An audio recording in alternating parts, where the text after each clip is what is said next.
जहीरुद्दीन मोहम्मद बाबर का पूरा इतिहास। जन्म 14 फरवरी 1483 ईस्वी। जन्म स्थान फरगना, आज का उज्बेकिस्तान। पिता उमर शेख मिर्जा, तैमूर का वंशज। माता कुतलुग निगार खानम, चंगेज खान के वंश से। बचपन और युवावस्था। बाबर बचपन से ही बहादुर और समझदार था। जब वह केवल 12 साल का था तब उसके पिता की मृत्यु हो गई और वह फरगना का शासक बना। लेकिन उसकी रियासत बहुत छोटी थी और आसपास के अमीर हमेशा उस पर हमला करते रहते थे। बाबर ने कई बार समरकंद, एक प्रसिद्ध शहर, जीतने की कोशिश की, लेकिन कई बार हार भी खाई। कठिन संघर्षों के बावजूद उसने हार नहीं मानी। भारत की ओर रुख। जब उसे मध्य एशिया में स्थायी शासन नहीं मिल सका तो उसने भारत की ओर ध्यान दिया।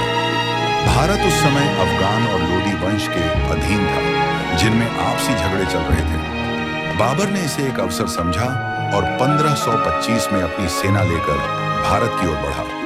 पानीपत की पहली लड़ाई 1526 ईस्वी। 21 अप्रैल 1526 को पानीपत के मैदान में बाबर और दिल्ली के सुल्तान इब्राहिम लोदी के बीच भयंकर युद्ध हुआ। बाबर की सेना केवल लगभग 12,000 सैनिकों की थी, जबकि इब्राहिम लोदी के पास लगभग 1 लाख सैनिक थे।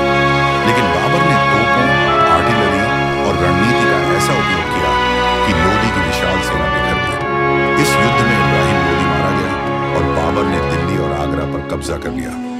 यही से भारत में मुगल साम्राज्य की स्थापना हुई। बाबर का शासन, उसने प्रशासनिक व्यवस्था को मजबूत किया, किसानों के हित में कुछ नियम बनाए, कला, बागवानी और साहित्य को बढ़ावा दिया।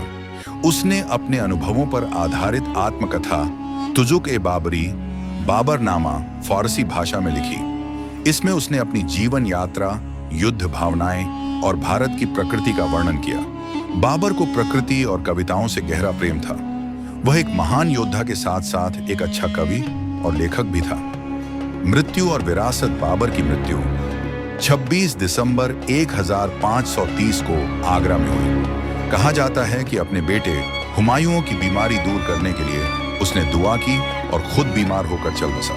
बाद में उसका शव काबुल, अफगानिस्तान ले जाकर वहां दफन किया गया। निष्कर्ष, बाबर न केवल एक महान विजेता था, बल्कि एक संस्कृति प्रेमी, कवि और बुद्धिमान शासक भी था। उसने भारत में मुगल साम्राज्य की नींव रखी, जो आने वाले 300 वर्षों तक कायम रहा।